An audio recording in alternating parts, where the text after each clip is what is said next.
तो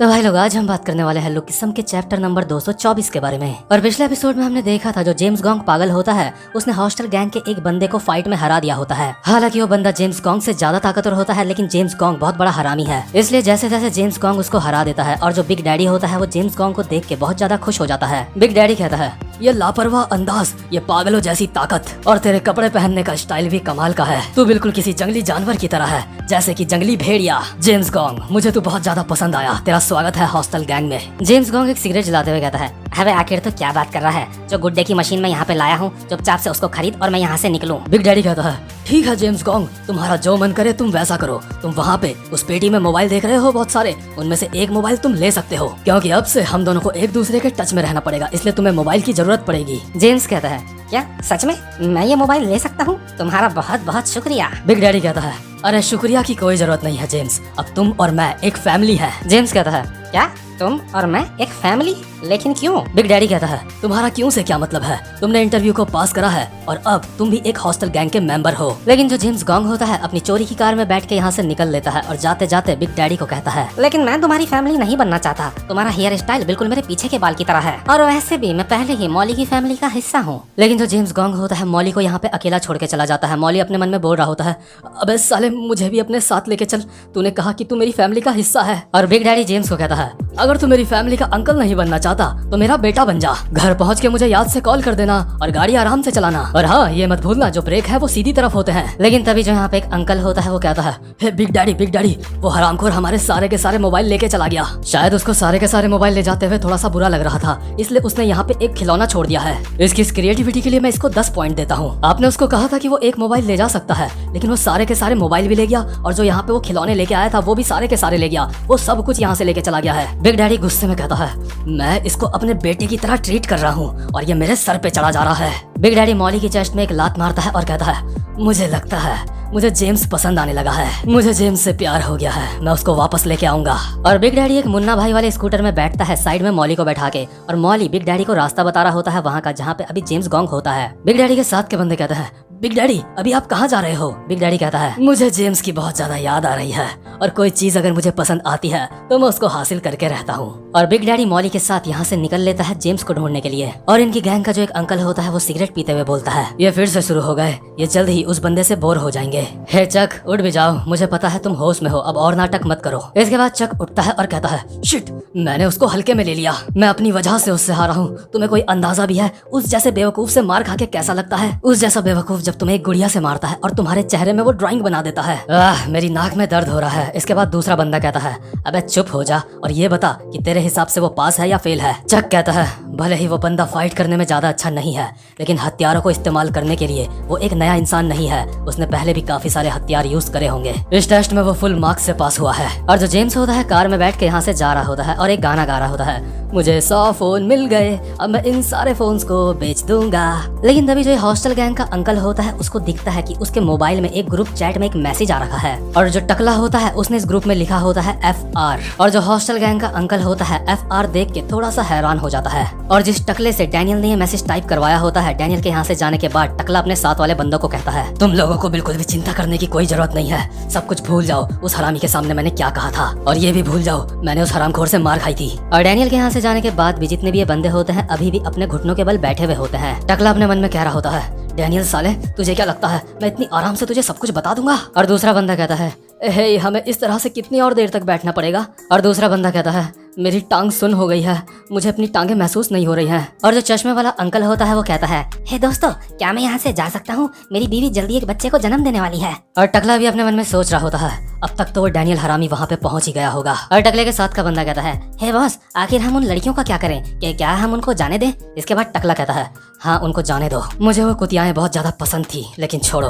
उनको अभी जाने देते हैं। और डैनियल बेवकूफ को लगता है FR का मतलब है फैमिली रिकमेंडेशन, लेकिन FR का असली मतलब है फेक रिपोर्ट। और जैसे ही टकले ने FR मैसेज सेंड करा होता है हॉस्टल गैंग के बंदों को पता चल जाता है कि कुछ ना कुछ तो गड़बड़ है। और अभी डैनियल भी हॉस्टल गैंग के अड्डे में पहुंच जाता है जहाँ पे उसके सामने 2 अंकल बैठे हुए होते हैं हॉस्टल गैंग गैंग के। इनमें से एक अंकल डैनियल को कहता है, बहुत समय हो गया, हमें कोई भी फेक रिपोर्ट नहीं मिली थी। आखिर तू है कौन बे, जो यहाँ पे सीधा हमारे अड्डे में घुसा चला आया। इसके बाद दूसरा अंकल कहता है, क्या तू यहाँ पे अकेला आया है? क्या तू अकेले काम करता है या फिर तू कोई पुलिस वाला है? आखिर तू है क्या? और डैनियल इस जगह को अभी ध्यान से देख रहा होता है और पूरी जगह को देख के एनालाइज कर रहा होता है। डैनियल अपने मन में कहता है, क्या कुछ कांच के टुकड़े और एक खिलौना और साथ में एक गंजा आदमी जो जमीन में पड़ा है। इन लोगों को देख के लगता है यही वो लोग हैं जो बहुत ही ज्यादा घिनौने अपराध करते हैं। हे, क्या तुम ही लोग हॉस्टल गैंग हो? इसके बाद चक अपनी जगह से खड़ा उठता है और दोबारा से अपनी गर्दन चटकाते हुए डैनियल के पास आ रहा होता है और कहता है, तो जहाँ पे है वहीं पे रुक जा। ये कोई इंटरव्यू नहीं है और इसलिए मैं तुझे जान से मार सकता हूँ। अब तुझसे आगे की बात तेरी हड्डियां चटकाने के बाद करूंगा मैं। लेकिन डैनियल सीधा एक मुक्का मारता है बिना ही किसी वार्निंग के चक के फेस में और कहता है, इससे पहले कि तू बोलने के लायक ना रहे, पहले ही मुझे सब कुछ बता दे। डैनियल ने जो चक के फेस पे मुक्का मारा होता है उससे चक को कुछ भी नहीं हुआ होता। चक ने ये मुक्का अपने माथे में ले लिया होता है। चक कहता है, इससे मुझे काफी दर्द हुआ। लोग कहते हैं हमारा माथा हमारी बॉडी का सबसे ज्यादा पक्का हिस्सा होता है। आखिर तेरा मुक्का तो ठीक है ना, तेरे हाथ में चोट तो नहीं आई? इसके बाद डैनियल 2-3 मुक्के और मारता है चक के फेस में, जिससे हल्का सा खून निकलता है चक की नाक से। लेकिन चक काफी ज्यादा रिलैक्स लग रहा होता है। चक कहता है, तुझे देख के लगता है तू एक बॉक्सर है। इसके बाद डैनियल एक और मुक्का मारता है चक के फेस में, लेकिन चक भी साथ में डैनियल के फेस में एक मुक्का मारता है। डैनियल के तो ये मुक्का नॉर्मली पड़ा होता है, लेकिन चक के फेस में मुक्का खाने के बाद भी एक स्माइल होती है और चक कहता है, इन जैसे छुछुंदर जो बॉक्सिंग वगैरह की ट्रेनिंग करके आए होते हैं, इनसे फाइट करना काफी ज्यादा आसान होता है। लेकिन जिस हरामखोर ने मेरे चेहरे में ड्राइंग बनाई थी, उन जैसे बंदों से निपटने में थोड़ी सी दिक्कत होती है। लेकिन ये इस जैसे बंदे के अटैक बहुत ज्यादा नॉर्मल होते हैं, मैं इजीली इसके अटैक्स को पढ़ सकता हूँ। डैनियल चक के फेस में एक और मुक्का मारता है, लेकिन चक भी साथ ही साथ में एक और मुक्का मारता है हमारे डैनियल के फेस पे। लेकिन यार चक कोई ऐसा वैसा बंदा नहीं है, ये फाइटिंग में काफी ज्यादा अच्छा है। चक खुद को तुरंत ही संभालता है और सीधा डैनियल के कंधे में चढ़ जाता है। चक कहता है, ये बंदा काफी ज्यादा ताकतवर है, लेकिन ये इतना ज्यादा कमजोर क्यों है? तो बच्चे, तू अपनी जिंदगी में मरते दम तक कभी भी नहीं लड़ा है ना? और चक मुक्कों की बारिश कर देता है हमारे डैनियल के फेस पे। डैनियल के फेस को मुक्कों से तोड़ने के बाद चक डैनियल के कान में कहता है, और तुझे ये किसने कहा कि फाइट में तुझे एक नेकलेस पहन के आना चाहिए? चक डैनियल की गले की चेन पकड़ता है और उसे सीधा जमीन में पटक देता है। अभी डैनियल चक से काफी ज्यादा मार खा रहा होता है और जो चक के साथ का बंदा होता है अपने मन में बोलता है, जब चक पहली बार कोरिया आया था तो उसके पास कोई भी फैमिली नहीं थी, कोई भी ऐसा इंसान नहीं था जो चक की हेल्प करे। उसके पास सिर्फ मैं था, सिर्फ हम दोनों थे। हम दोनों ने साथ में मिलकर वो सारी की सारी चीजें करी जिससे हम जिंदा रह सकते हैं। हम दोनों ने मरते दम तक लोगों से फाइट करी। हम दोनों किसी से भी नहीं हारे। हमने अपना सब कुछ लगा दिया जिंदा रहने के लिए। और अभी हम देखते हैं डैनियल जमीन में गिरा होता है और चक एक मुक्का मारने बस बढ़ ही रहा होता है डैनियल के फेस पे। और चक के साथ का बंदा अपने मन में कहता है, इस बच्चे का खेल यहीं पे खत्म होता है, क्योंकि चक के साथ के बंदे को पूरा विश्वास होता है कि चक के इस मुक्के से डैनियल की हालत खराब हो जाएगी और वो नॉकआउट हो जाएगा। लेकिन चक का ये मुक्का पड़ने से पहले ही जो डैनियल होता है अपना एक हाथ का सहारा जमीन में लेता है और बिल्कुल गन की ही तरह उछल के एक लात मारता है चक के छाती पे। चक के भी मुंह से भी खून निकल रहा होता है और छाती में भी जम के पड़ी होती है। और चक के साथ का बंदा कह रहा होता है, आखिर ये कौन सा अटैक था? और डैनियल भी जमीन से उठ जाता है और कहता है, मुझे माफ कर देना, मुझे माफ कर देना। और चक कहता है, अबे तो किस चीज के लिए माफी मांग रहा है बे? क्या तो कोई पागल है? चक डैनियल की तरफ एक मुक्का मारने के लिए उछलता है और कहता है, तुझे क्या लगता है सॉरी कह के तू बच जाएगा? लेकिन डैनियल चक के मुक्के से बच जाता है और चक के फेस में एक जम के मुक्का मारता है। डैनियल कहता है, सॉरी जे, मुझे माफ कर देना, मैं तुम्हें एक नया नेकलेस दिला दूंगा। और चक के साथ का बंदा अपने मन में बोल रहा होता है, क्या इसने काउंटर अटैक कर दिया? इसने चक की टाइमिंग को भी कॉपी कर लिया? क्या ये बंदा किसी के अटैक्स देख के ही उसको कॉपी कर सकता है? नहीं, ऐसा करना नामुमकिन है। और डैनियल अपने मन में बोल रहा होता है, तूने कहा मेरे अटैक्स बहुत ज्यादा आसान हैं। अगर ऐसी बात है तो मैं उस इंसान की तरह फाइट करूंगा। और डैनियल आ जाता है अभी गन की फाइटिंग पोजीशन स्टाइल में, यानी कि अब फाइटिंग और भी ज्यादा मजेदार होने वाली है, क्योंकि यहाँ फाइटिंग में अब गन का स्टाइल भी आ चुका है। तो जैस्मिन को, जो अभी बेघर लोगों के ग्रुप में बैठी हुई होती है, जैस्मिन के हाथ में एक लोहे का टुकड़ा होता है जिसको देख के वो काफी ज्यादा शर्मा रही होती है, क्योंकि ये लोहे का टुकड़ा उसको जेम्स गॉन्ग ने दिया होता है। जेम्स ने जैस्मिन को ये अजीब सी चीज देते हुए बिना ही सिर पैर की बात करी थी। जेम्स ने कहा था, लो जैस्मिन, इसको रख लो, आजकल काफी ज्यादा ठंड हो रही है, जब स्प्रिंग सीजन आएगा तब मुझे इसको तुम वापस कर देना। मतलब कि ठंड हो रही है तो फिर लोहे का टुकड़ा देने का क्या मतलब होता है? मतलब दोनों के दोनों पागल हैं। और जैस्मिन अपने मन में सोच रही होती है, लगता है उसने मुझे प्रपोज करा है, लगता है प्यार के मामले में उसको ज्यादा एक्सपीरियंस नहीं है। कोई बात नहीं, यहाँ से आगे से सब कुछ मैं संभालूंगी। ओ मेरे प्रिंस जेम्स, मैं तुम्हें बहुत ज्यादा मिस कर रही हूँ। और जहाँ पे अभी जैस्मिन होती है वहाँ का दरवाजा कोई तेज तेज से खटखटा रहा होता है और बाहर से चिल्ला रहा होता है, जैस्मिन, जैस्मिन जल्दी से दरवाजा खोलो। और जैस्मिन एक स्माइल के साथ अपने मन में बोल रही होती है, ओ जेम्स तुम आ गए, मैं बस दरवाजा खोलती हूँ मेरी जान, अगर तुम ऐसे ही दरवाजा खटखटाते रहोगे तो दरवाजा टूट जाएगा। जेम्स सच में काफी ज्यादा मर्दाना इंसान है, इसके अंदर मर्दानगी कूट कूट के भरी है। लेकिन जैस्मिन के दरवाजा खोलने से पहले ही एक बंदा दरवाजा तोड़ता हुआ सीधा उड़ के अंदर आता है और जमीन में गिर के बेहोश हो जाता है। जैस्मिन इस बंदे को कहती है, आखिर तुम यहाँ पे क्या कर रहे हो? तो तुम तो बाहर कुछ पैसे कमाने के लिए गए थे ना? और अभी हम देखते हैं दरवाजे के बाहर जेम्स नहीं बल्कि हमारा जैक ली होता है। जैक कहता है, तो तुझे मैंने ढूंढ ही लिया जैस्मिन। और जैक को देखते ही जो जैस्मिन होती है उसकी आंखों से आंसू आ जाते हैं। जैस्मिन नाटक करते हुए कहती है, जैक मैं कसम खा के कहती हूँ वो मैं नहीं हूँ जिसने मीरा की फोटो अपलोड करी थी। मैंने ये सारे के सारे काम उस समय ही करना बंद कर दिया था जब तुमने मुझे पहली बार पकड़ा था। और जैस्मिन के साथ के यहाँ पे जितने भी छपरी होते हैं अपने घुटनों के बल बैठ के जैक को कह रहे होता है, सर जैस्मिन सही कह रही है, हमारे पास तो मोबाइल भी नहीं है। हम भगवान की कसम खा के कहते हैं हमने ऐसा नहीं करा। जो हमारे डैड हैं उन्होंने हमारे मोबाइल से हमारा सिम कार्ड ले लिया था ताकि हम पुलिस को कॉल न कर सके। जैक कहता है, तो तुम लोग कह रहे हो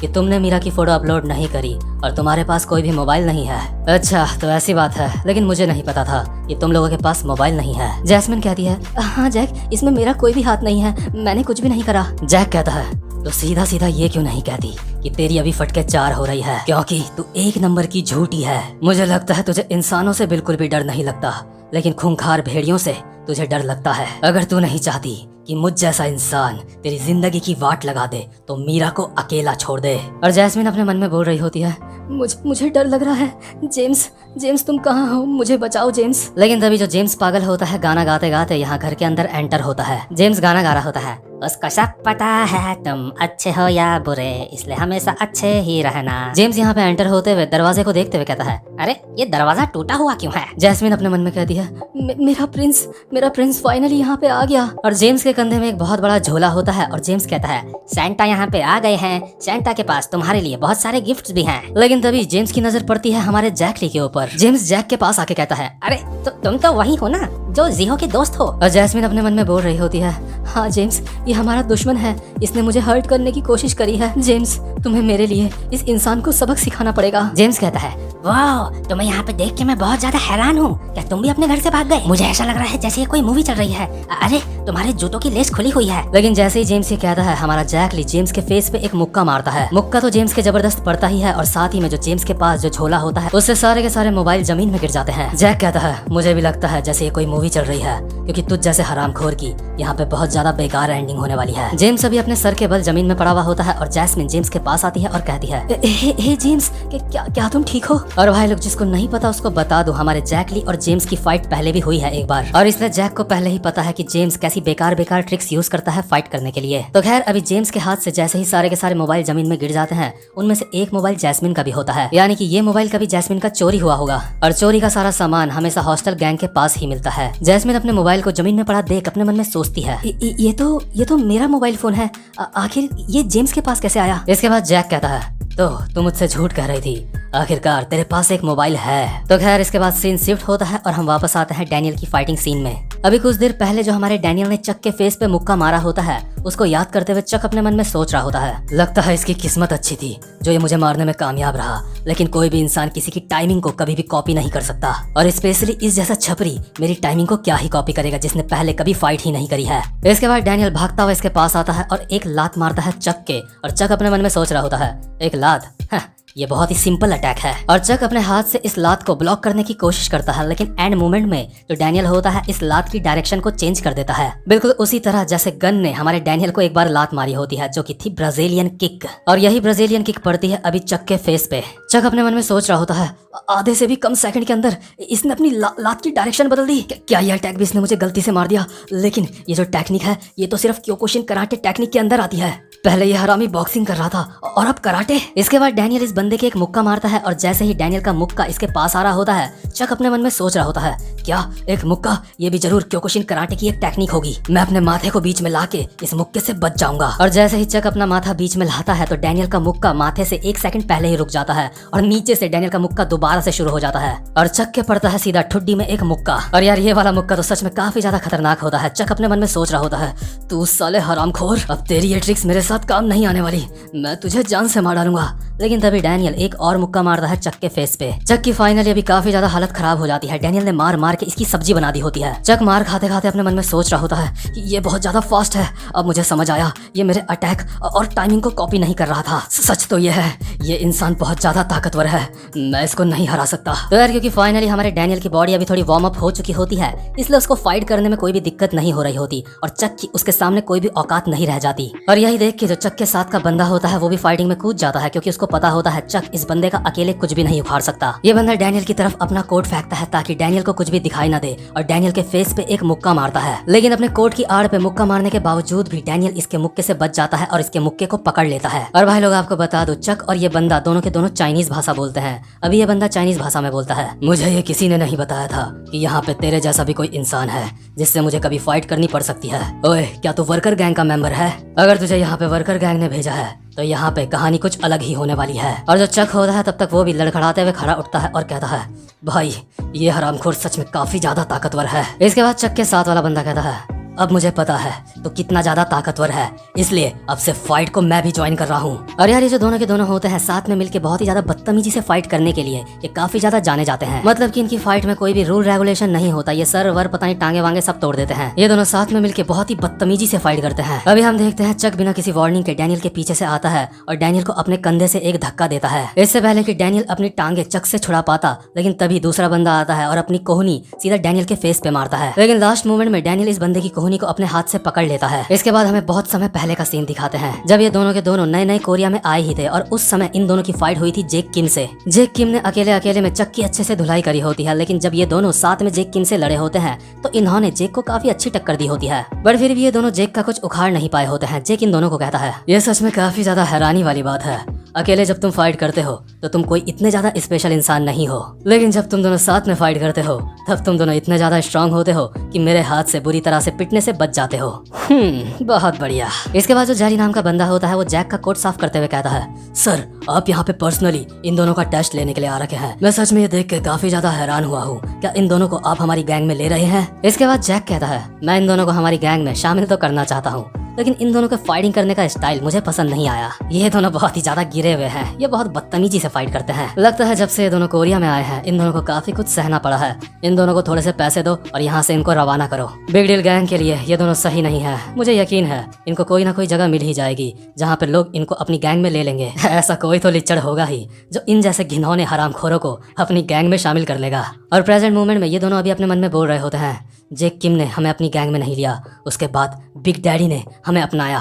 बिग डैडी ने उस समय इन दोनों को कहा होता है, वाह तुम दोनों सच में बहुत ज्यादा कमाल के हो, तुम दोनों अब से मेरी गैंग में हो। और अभी प्रेजेंट मोमेंट में ये दोनों डैनियल को कहते हैं, अब तुम्हें हम दोनों से लड़ना पड़ेगा क्योंकि हम अपनी गैंग के हेड हैं, तो अब ये हमारी जिम्मेदारी है कि हम तुम्हें ठीक से सबक सिखाएं। असली फाइट अब शुरू होती है। तो भाई लोग ये वाला चैप्टर यहीं पे खत्म होता है। उम्मीद करता हूँ कि आपको आज की वीडियो भी अच्छी लगी हो।